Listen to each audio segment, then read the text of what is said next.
Goldenberg and Kate Hudson.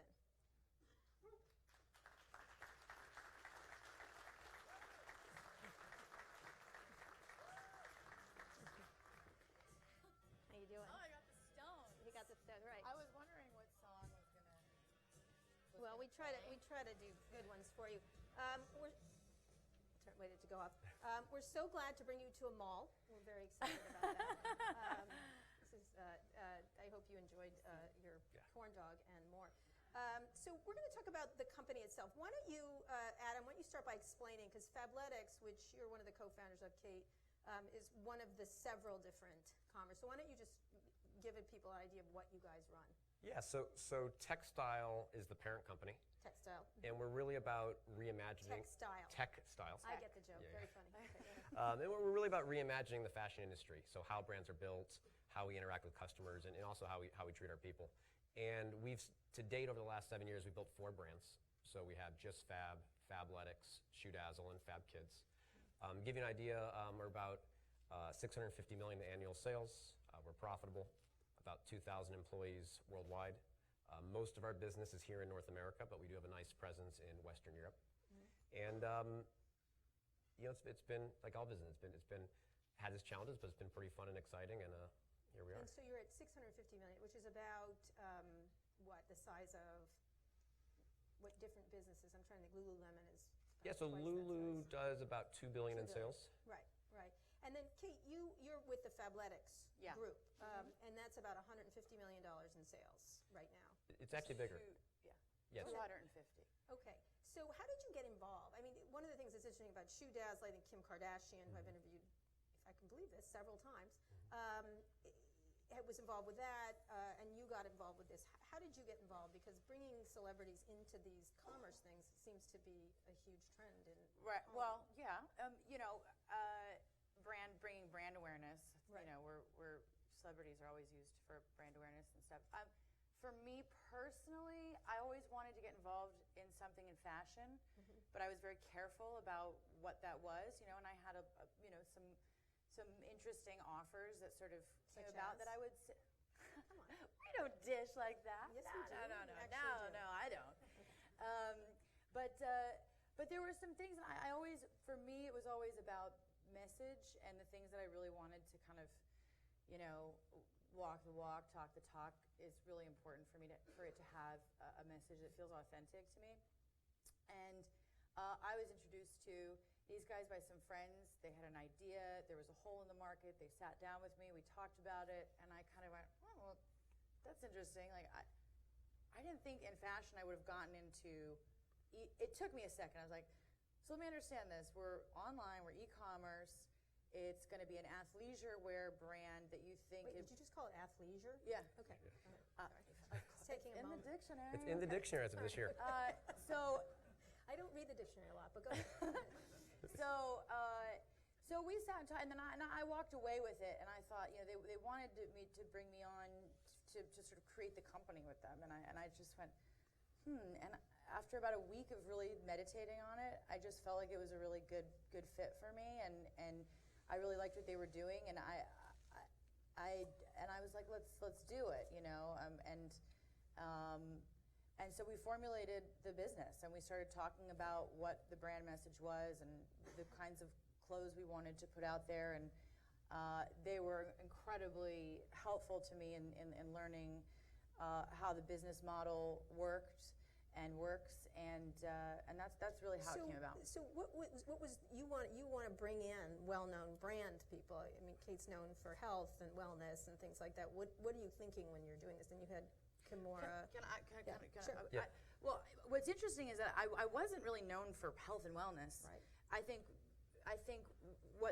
the marriage of me coming on with them, we were talking about it, was that, you know, I live a very active lifestyle. I love it. I'm passionate about dancing and being as healthy as possible. But I'm also, you know, I'm not gonna sell something that. I'm a very authentic person. So to me, I mean, one of the things, like, I'm not a pro athlete. I'm not a fitness guru. I'm not a health fanatic. But I think it's important to live a mindful, healthy life. And I think for me, empowering women to motivate themselves to have goals that are going to mentally bring clarity and strength to them and physically bring clarity and strength, there's a balance to that I'm really passionate about. So for us, part of what the brand messaging was for me when we started talking about it was really important was I don't want this to feel like some athletic brand that is like, you know, you have to perform in order to succeed. Yeah, we wanted the brand to be accessible and approachable and fun. But you want to sell clothes. I mean, And in the process, we you're want to sell selling clothes. things, right? Yeah. I'm sorry, I get your point, but the idea is to create a brand around a certain. Everybody wants to sell clothes. Right. But I don't think you succeed by just wanting to sell clothes. Yeah. I think you have to have an authentic brand message. And that's why I never wanted to get involved with anything unless it felt like it was something that I you know, felt strongly about. It's something I always too. I think that, you know, again, being on the creative side, I'm a creative brain, right? So sometimes a creative brain has to kind of, like, if I'm making a movie, if I'm producing a movie and I'm thinking creatively, and then you got all the numbers guys coming in going, that's not going to work and we don't want to hire that person because they're not going to bring the numbers we want.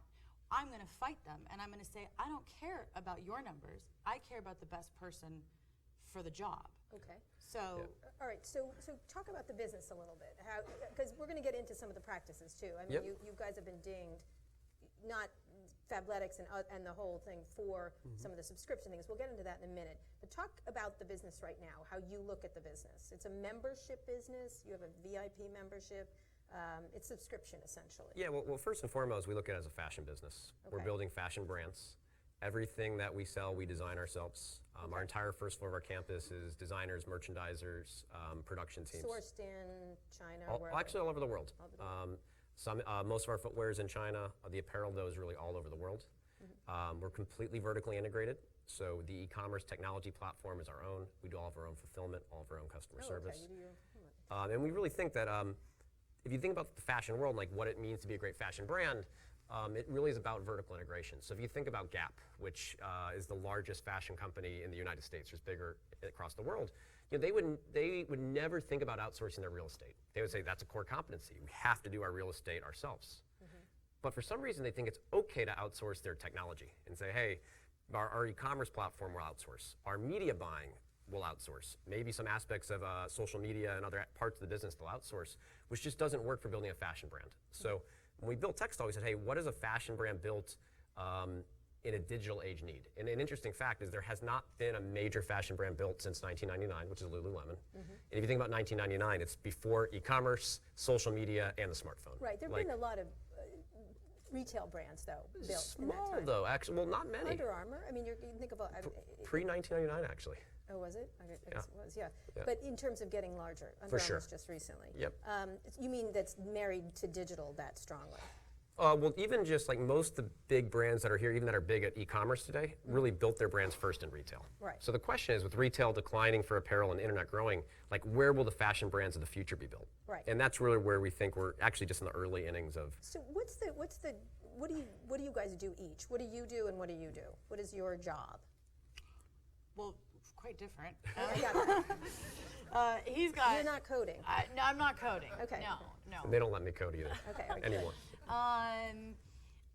What do I mean? It's kind of endless. It's kind of taking over my life a little bit. The Fabletics part of it, anything from design to marketing to looking at what you would do running a business. You're looking at what's working, what's not working, how we can. For us, obviously we're looking at growth, how we can grow. Sometimes people have ideas to grow one way. Sometimes I like to kind of try to step outside of the box a little bit and do some things that might. Kate pushes us pretty hard on the fashion side. Yeah. Such as? Well, just even in design or even in marketing or ideas for how we are gonna, approach a campaign. And it's an interesting relationship seeing Kate in the meetings with our designers. We have incredible designers. We have a great team. Great team. But what's great is like there's a very open, honest dialogue. So often in fashion companies, you have a creative director or fashion director, and it's their way or the highway. And Kate comes in with completely new ideas and challenges the team. And at the same time, like the team is also very open and willing to push back, and that's unusual. Like it's very real. Great. Versus like, it could easily be intimidated, you know, having a celebrity And co-founder. whose idea was stores? I don't find celebrities intimidating. Go ahead. So the funny I thing. was excited about the stores, but it was not my idea. So the true story on that is somebody approached me who had their entire life building retail stores. This individual is very wealthy and pretty much could be retired. And he actually told me, I want to come in and open retail stores for you. I will work for free. And if you won't do it, I'll franchise the idea right now for $5 million. And he said, he came from a consumer electronics background. He said, look, I think I have the best team, but our challenge was being in a category that's really tough to do in retail, especially with, Absolutely. right? So that was really compelling to me. And we actually had tried to do a retail store experiment ourselves many years earlier with Just Fab, and it was horrible because we know e-commerce, but like retail, Brick and mortars. we stumbled, right? Like I almost felt like how a retail guy must scary. feel like coming online. Well, I'm thinking of the experience of Nasty Gal, which, as you saw, has not ended well for Nasty Gal. Yeah, so I think a couple key things for us, which he said from day one, one, he's great at operating these stores. So he opened up our first 6 Fabletics stores for the cost of the one concept Just Fab store that we did ourselves. So Okay. there is a knowing how to actually cost effectively. And why stores? What do you need stores for? Touch, feel, continue to engage the customer. I think if done right, there's huge value, just brand value alone in being able to, have especially because we have the membership and we have over 1 million members. It's also another way to be able to engage our members and get them continue to In a place. Yeah, and bring in their friends and to say, look, check it out, and I think that again, like I was saying this backstage, the tech world, it's the future, but we still humanity is still really important to be able to talk to each other and Right. to touch to I don't see think the quality. I'm of an opposite opinion. I think I think you can't all resist it. Amazon doesn't have stores. It's a really interesting issue. So I think a couple things. One is it's a very small part of our business still. I think we'll always be sub 10%. Well, how we look at it, so about 15% of all apparel right now is sold online. It's 15 to 18% depending on the category, right? My view is that within 5 to 10 years, it will actually grow to 50%. Right. So that's above what the analysts are saying. Right now, there's about $10 billion every year shifting. I think it's going to accelerate as guys like some of the big guys go out of business. But I still think you're going to have 50% of sales in store. So when we don't have a retail presence, we're effectively giving up that market share. In the case of Fabletics, we have a product and a brand that stacks up really well against the competitors, and we want the opportunity to interact. And you're opening 18 stores? 18 stores. 18 now. You have 18 now in Los Angeles, where you We're two in the Los Angeles area, and then we're in St. Louis, New Jersey, Hawaii. We've been following our VIP membership base. So I think there's a couple key differences between us and other guys opening up retail stores. So one is we're not doing it as a customer acquisition channel. We're not doing it as a marketing. One is it's an avenue for our existing million members to shop in store with their perks. So one thing that really surprised us, the moment we opened the stores, over half of the sales in the store were members shopping with their VIP discount in store. The other half, a quarter were becoming VIPs in store and a quarter were buying at retail. But we said from day one to the board, look, we will only continue to open retail stores if they are 4-wall EBITDA positive. So we're not using it to subsidize as a marketing channel because there are more cost-effective ways through digital advertising That's what I would think. to acquire I would customers. imagine. So let's talk a little bit about your membership model. You've gotten dinged a lot, and Adam, you have a bit of a history with some Sensa and some other things. Got dinged by, I think, the FDA, or I think it's the right government agency. Talk a little bit about this, because you've gotten a lot of complaints, and I know you said it's a small group of angry users, but why don't you address that, because it really does hang over your company. Yeah, so, and it hurts. Yeah. It hurts. So, look, we've built this company over 7 years. We started with 6 people. We now have over 2,000. To put in perspective, we've designed tens of thousands of items. We've shipped out 65 million items. We've had 9 million VIP members worldwide try our program, which over half are still active members and with us today. And when you interact with that many people and you grow so quickly, you're not always going to get it perfectly right. So there's certainly been times in the company's history where we made a mistake on fulfilling a product and we sent the wrong order, or we grew faster than we expected and the customer service wasn't as good as we would expect it to be. And we're a company ran by people. So I get that, but you've got it, again, the history here is these deceptive practices of subscription service where people don't know it, it's hard to quit. Now, you're not the only ones. I literally was just in a death match with Handy recently, and having to call them, not being able to cancel, making it really difficult for people not to understand their subscriptions, that they're doing this, that they have the 5 days of the month. I don't mind that so much, the idea that they've got 5 days if they don't make it. yeah, I can explain all the benefits of the program, but I mean, as far as addressing head-on the controversies, I think at this point we got a program that people love. So some data to back that up. 2 million of our VIPs were referred by friends. You don't refer programs to programs that people don't like. We have a very, very high Net Promoter Score. Our customer service, which we've invested very heavily into, our average answer time is 30 seconds or less, which I think is Meaning reach by phone. Reach by phone, and we've expanded it 24/7, so we did not always have that for Fabletics, so now it's 24/7 phone. It's also 24/7 chat. We've increased our responsiveness by email, and we've really gone at great lengths to help educate customers on how the program works. And today we're less than 1% of customers really disliking the brand. And that may not only be because of the membership program, they may not like the fashion. We might have got a quality issue on the product. There's lots of reasons. I'd say of that 1%, half of 1% is really about the membership program. Right. I'm guessing most of your complaints aren't about the spandex, though. It's about the practice. That's not true. So they don't like the spandex, like that's or whatever. No, I mean it's a all fashion. over the place. It's all over the place. So it's like not. any other- Should you, not just you, but all these subscription services be, one, plain English, two, you should be able to cancel online and be able to handle those things online? Why can't you cancel online? And I'm talking to you as someone, as many e-commerce experiences I've had. So we do. So we're actually, I think, setting the standard in practice for it. So lots in plain English education up front. We're one of the only companies I've seen that actually also created a video. So right next to the terms of how it works, there's also a how-to video explaining the program. Before you ever would be your first obligation to visit the site, you get many, many reminders in the box and in the package through email. And the reason is, if we don't have a happy customer, it's horrible for our brand. Like, that's a customer who's deceived. I get that. I just and you can cancel, and not only can you cancel by phone, you can cancel online. We have 24/7 chat. You can cancel 24/7 chat. You can cancel online. Absolutely. We make it very, very easy. When you see these stories, you saw them last year, and your name is like right up there with them, like Kate Hudson's a grifter, essentially. Right. Yeah.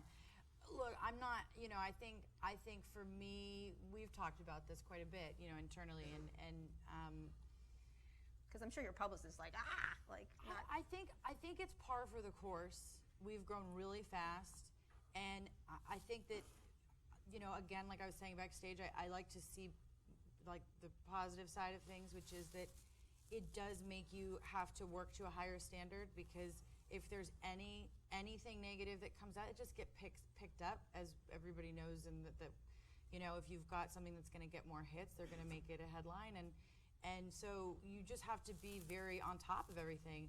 Second, something's starts to go out there like that, you sit again, like Adam said, you sort of go, okay, all right, they're going to roll with this one for a second, but what can we do to make it better? And that's something that when you sort of people say, like, what are you proud of in the company? Or you sort of like, we really sort of jumped on a lot of those things really fast.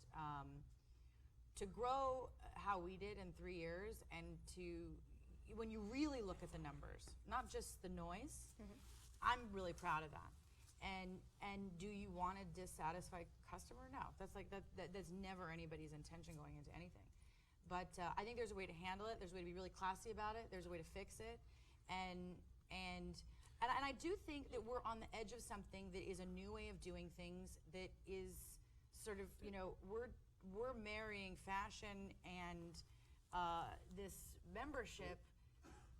What were you going to say? Oh, no, sorry, you go ahead. No, you go ahead. Well, I was just going to say, I think the one thing I feel, and this is on me, right? Because what hurts me so much is that we have so many members that love us, and we see that when we go to events with them. We have programs called Meet the VIPs. We have employees that put their heart and soul into the product and into the brand. So when you see negative press, it really does hurt. Like it's, I think that's on me as the CEO to actually tell our story and communicate what we're really doing and why it's so great. So look, there is a half of 1% or a 1% that don't love us, but then we have 65% of our customers that absolutely are in love with the program and with the brands.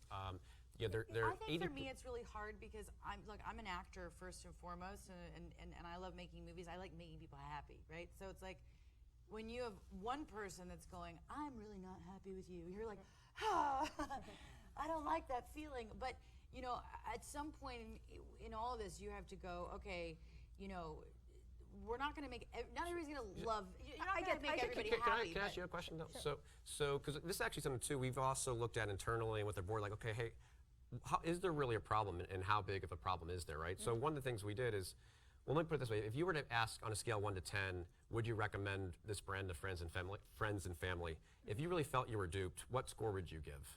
0. You give it 0, right? So we did a national study, we've done it now 3 separate times to the US population, and we asked customers on a scale of 1 to 10, not customers, sorry, we asked people in the United States.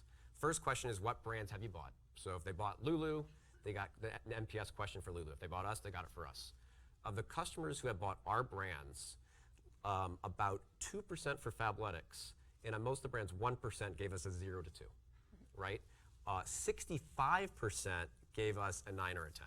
So I think that is much more representative of how customers really feel and why we've been able to grow and be successful. I do think I do understand you say negative press, but again, you do have a history, and that's I think what drags with you. I think that's and so when that was one story reporter. It was a big one. Oops. But I think that's what happens. And so in e-commerce right now, as things are changing, like I can't remember a time when I've had an issue with Amazon. I can't even think of one that I've had. They're actually this cyber week they got backed up 6 days on cyber shipping. Yes, they did. Yes, they did. Yes, they did. But often they make it up. So I'll move on from this because what I'm interested in is this business model, this idea of joining. It's a really interesting one. You guys compared it in your deck that you sent me to Netflix. That this is a Netflix-like model. You were comparing it to the idea. Can you each of you talk about this concept? Because I do think this membership model is a fascinating one. It's like a subscription model in journalism even. Yeah. Right, yeah. Well, we try to stay away from subscription because it's really more of a membership. Right. What's the difference? Well, because in subscription, you're kind of getting, if you're doing subscription, you're going to get a box of something that we pick for you, right? And it's also every month, right? Yeah, so this is more flexible. You have more choices. So every month, you join. Go ahead. No, go ahead. You go. This is welcome to our meeting. Don't let him interrupt you. Don't let him interrupt you. Go ahead. So like a subscription, you order a box and like a Birch box, right? Like and comes, you're going to get berry colors this season, and we do anywhere from 20 to 30 outfits, different outfits a month. You can skip the month, your membership, your monthly membership fee sort of rolls over. So you're not constantly paying that membership fee. So it's much more flexible than say a traditional subscription model. The slide that I sent over had all the different digital e-commerce brands that become big brands. And many of them have a subscription element. They're different, right? You have Amazon Prime where you pay a set fee per year and you get perks. You have Netflix, it's a monthly subscription. You have Dollar Shave where they send you a box every month. But the underlying piece is you need to have a deeper relationship and connection with your customer. And part of the reason is if you think about retail in the past, that loyalty came from geography. You were loyal to the stores that you could go to or that you could drive to. So I grew up in St. Louis or Chesterfield, Missouri. There was one mall within 20 minutes. I could only buy as a teenager from those 6 stores that sold teenage boys' clothes, right? Compare that today, I can buy from every single store in the world. So you need to have some way besides geography to build a relationship and build loyalty. Otherwise, you really can't, you'll spend all of your dollars reacquiring the same customers. You'll be a low margin e-commerce business. So with our program, we sort of looked at, okay, how do we build loyalty and engagement, but how do we do it differently? So we thought, look, customers want to pick and fashion their own items. So we don't want to send you something that we self-select. We want to give customer the choice. The second we says, look, I don't know if a customer would want to pay $60 for all of our VIP perks, so let's give it for free. So in our program, all that we ask a customer is say, look, we'll give you 30 to 50% off everything you purchase, exclusive products, unique sales, loyalty points, community. All that we ask is that you visit our site once each month and look at our curated selection. You have a regular relationship. And what's cool about it is you have to visit 12 times a year, but our average customer is visiting 20 to 25 times per year without us having to pay to reacquire the customer. And do you feel like this can go on, that you can continue, because you've got to grow these numbers? Presumably, you've raised $300 million Yep. From similar investors to Dollar Shave Club and others. Yeah, we actually share one. TCV is an investor in both, Right, both exactly. funds. Yep, both so companies. you've got a billion-dollar valuation. What's your valuation? So a couple years ago when we did our last round, we got $1 billion valuation. What are you going to do with that? What is your goal? A lot of these have sold recently. Some of them because they couldn't raise more money. Jet could not raise more money. They needed $3 billion to beat Amazon, and they could only raise $800 million, although that's an incredible amount of money. What do you do from here? What is your goal? Sell? IPO? Well, You don't have to. She did an IPO dance backstage, which I'm not going to ask her to repeat. I don't know if it was an IPO. It was a great dance, though. It was like a YMCA/IPO type situation. What's the goal? Yeah. Am I allowed? I'm allowed to say these things. Of course, right? I'm yeah. allowed to say. Right. The goal is to reach a certain IPO and then go. Keep getting bigger. No. Keep going. Yeah, I think we're in the very early innings of building this company. So one thing that's really clear for us is we want to control our own destiny. So we are to the point that. You always all say that and then sell the next week. So.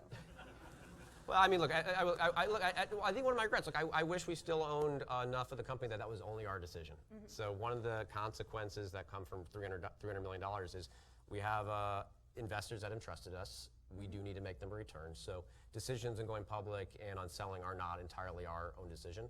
And look, we have a great board who've really trusted us, so we work with them on it. And you're an owner? How much do you own? We don't. I'm not gonna. I cannot. You might just suddenly say it. I'm not gonna say. But are you? I'm not gonna do that. I don't like divulging in those. I hate types these of money things. things. I just want to talk. No, I don't know. I'm not. Are you? I'll get there. You know, I'll do that when I'm like 50. Are you a significant owner? Yes. That's part of you bringing in different people that you want. Yeah, look, every brand we do will not necessarily have a celebrity, but in this case, Kate was like our dream partner for this brand. Like when you look at the brand now, it's Kate, and I think it's not successful because we're selling it through e-commerce or because of the membership model. Those help, but it's really successful because the fashion is awesome, the quality is awesome, and that's the ethos of what Kate's brought to the brand. So to me, that's worth something really every penny. There's something very unique about Fabletics and the membership model, and all of it sort of combined is that you know, again, when I talk about, you know, bigger message, brand messaging, you know, we're trying, in order to stay healthy and fit and all these things everybody sort of desires that want to live the healthy lifestyle, you have to stay engaged with yourself. You have to stay motivated. You have to find inspiration. So there's something about having to be involved in the club, in the membership, to be a part of it, that hopefully and is showing that it's keeping women motivated. So, you know, that's nice. Are you worried about a brand built around one person? Because that's, if you just said that she's the key part of this thing. Well, no, because it's Kate. Okay, all right. So- but it's happened. No, I would like, but I don't. I mean, I'm going to jump in there because one of the things is that was part of why what we're doing here. Right. They shouldn't be worried because they wanted me to be an integral part of the business, and that's how we started. So only because businesses that happens to sometimes, you know, this is all built around your persona in a lot of ways. All the ads are, everything is, and so it would be hard to shift on something. So it's a business built on your. Yeah, I think it's icon. a lifestyle. But you know, I mean, yes and no. You know, part of some of the stuff that we talk about, I think the brand really sort of speaks on its own as well, which is what I would want. You know, I'm not interested in going out and being the face of things forever. You know, I want to be able to build brands and companies that can stand on their own 2 feet, and it's, you know, more about the community we're building rather than right. All right, we're going to go to questions from the audience. If anyone wanted to get up, we have a mic right here. Sorry about this. Sorry for interrupting. Questions? Come on. Up with the hands. Anybody? Over here and right here. Right here, stand up. We'll get to you with a mic because we're taping this. Thank you. You can hear me? All right, Yep. good. So obviously, Amazon is a big issue for everyone who sells anything online, and they're pushing into the fashion space. How does that affect you guys when you have a subscription company, and they do too, but they also have everything else?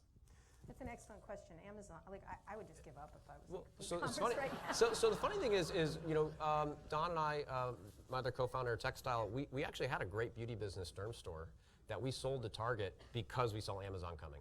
Yeah. And the problem with that business was twofold. One is that we sold other people's products, which once they're be selling on Amazon, why shop from us? Because they have their Amazon Prime. And two is we were spending almost 40+% of our marketing budget to reacquire the same customers that shopped with us before. So we think to compete with Amazon, you have to have your own brand and your own product that's available nowhere else. So I think Amazon is destroying the retailers right now, in particular the department stores that carry other people's brands. Will Amazon be able to become a fashion house and build fashion brands? I think that's yet to be seen, but you do need a particular fashion DNA combined with. It's interesting. They're just going after Everlane right now with shirts. Just recently, I've noticed. You know, they're moving slowly. They're like the plague almost. Yeah. Sorry. I don't know. That's. I mean, I like shopping at Amazon. Powerful. They're Yeah. powerful. They I was do saying, move. like, I was backstage, I was like, I like to see the positive things. And she's like, I don't. I was like, we'd actually probably be really good over a glass of All wine. right, she was talking about Trump, and I'm just not going to see the positive side of it. Yeah, I'm I just was not. trying to see the positive. Yeah, yeah. But That's how they that's how they get you. That's how they get you. Never. No, I you have do to thi- resist. I do think about like department stores is a good analogy to Amazon though, right? Like Macy's, Nordstrom's, they never built their own great fashion brands. They have their white labels for basics and essentials, but that's not really the fashion trends. That's And that's why I see Amazon. Right. Yep. Okay. Next question right here. Amazon. You're getting a glimpse into my Monster. meetings. Yeah. It's like the. It's See? like the. I'm changing your attitude It's already. like. Go ahead. I like that's how we're talking about it. It's like. Talking about Amazon, have you thought about bringing more lifestyle into merchandise? So for example, Soul Cycle kind of selling merchandise.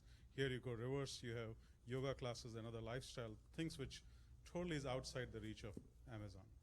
So, are you going to do classes and Maybe. meditation? Oh. Yeah, I mean, Thank I'm so you. into this. That for me, Smart. that's, building the brand into different areas is something I'm really looking forward So, to doing. I'm sorry, And when you just and- sang maybe, what does that mean? it means that I definitely, in terms of the world, I'm very passionate about wellness, meditation, mindfulness. My mother.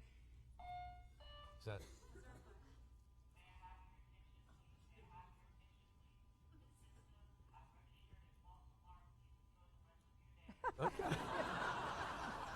That was just, that was, that was Jeff Bezos. That was Bezos. Just fucking with them. That is so funny. All right, go ahead. Sorry. What is maybe, like meditation classes with Kate or what? While you're wearing Fabletics No. outfits? I think it would be a little bit more of a bigger concept than just like a class. I think it would be looking at, for me, I mean, I wouldn't want to speak before it's something that I'm ready to kind of put but the things that I'm interested in terms of wellness centers and places that are more affordable for people is something that I'm really interested in. Look, on big scale for me, I'd like to do things that really sort of are inspiring some real change and connectivity for people with themselves. So I'm looking at a lot of things in that. And it's linked to Fabletics. Well, of course. course It's it's I mean, Yeah. yeah. Any other questions? Any others? Right here, really quick. Hi, I was just wondering if you have like an idea of, so we were talking about women's brands, like any men's brands that you look at, because you're talking kind of about, the culture and lifestyle that come back to you. This question is more for Kate because she's like cooler. I actually get that a lot. I know. Yeah. From the I employees, bet. too. No, I'm just, but any men's brands, like what you were talking about, the ethos you were talking about earlier Yeah. that you see from a men's perspective. So Well, you- it's- the what men would are- you like? What would It's you- so funny because I've got all brothers. So I think the men's world is just lacking. Like even because I mean all I do is shop for boy. I've got 2 boys, I've got brothers. It's like me and mom just like trying to make it happen. I think there's a huge, but it's so hard. And I think women shop, and women shop for their men. And it's like to create a menswear brand. Is that what you mean, right? Yeah. Like to create.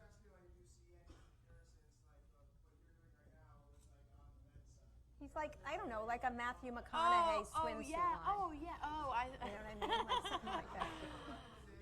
McConaughey would kill a swimsuit line. He That'd would be kill us. awesome. Get him on board. That's hilarious. Yes. But I think it would need to be really specific and,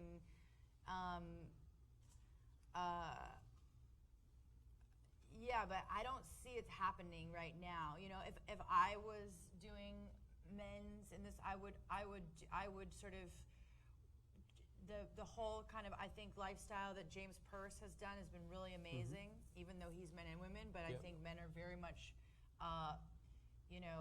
that's a very sort of male brand, and if I were to get into,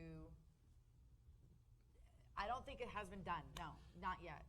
And then last, very quickly, go ahead. Yeah, and I think for textile, we have 4 brands today. They're all women's brands. All women's brands, but we will at some point in the future we will have a major men's brand for sure. Great. Go ahead, sorry, last word. No, which is exciting because, again, as much as, Fabletics is my focus, textile, and I am, a part of the conversations that are going on in terms of the big umbrella company, and there's, always exciting things happening there, and it's it is when you see the world that we exist in over in El Segundo. It's pretty awesome. It's a great community, and it's very creative, and it's really fun, and it's an enjoyable working experience, and it feels new and innovative, and so it's been, and for me it's been probably one of the most rewarding things I've done. And when you talk a lot about sort of the negativity and things like that, but I've never had more reward in terms of being a part of something than this. And I mean that from talking to people. So, the amount of times I'm on an airplane and someone comes up and goes, "Oh my God, I love," and I think they're going to say like, "How to Lose a Guy," or Almost Famous. And they're like, "Fabletics, I'm a member." I'm like, oh, and then we get into these conversations that are meaningful, and One of our most recent product innovations came from a plane trip. Yeah, that's true. Well, that's great. That's true. I also liked Almost Famous, by the way. Anyway, thank you so much, Thanks. Kate Hudson and Thank Adam you. Goldenberg. Great. Thank you. All right. I think I'm stuck. Jason?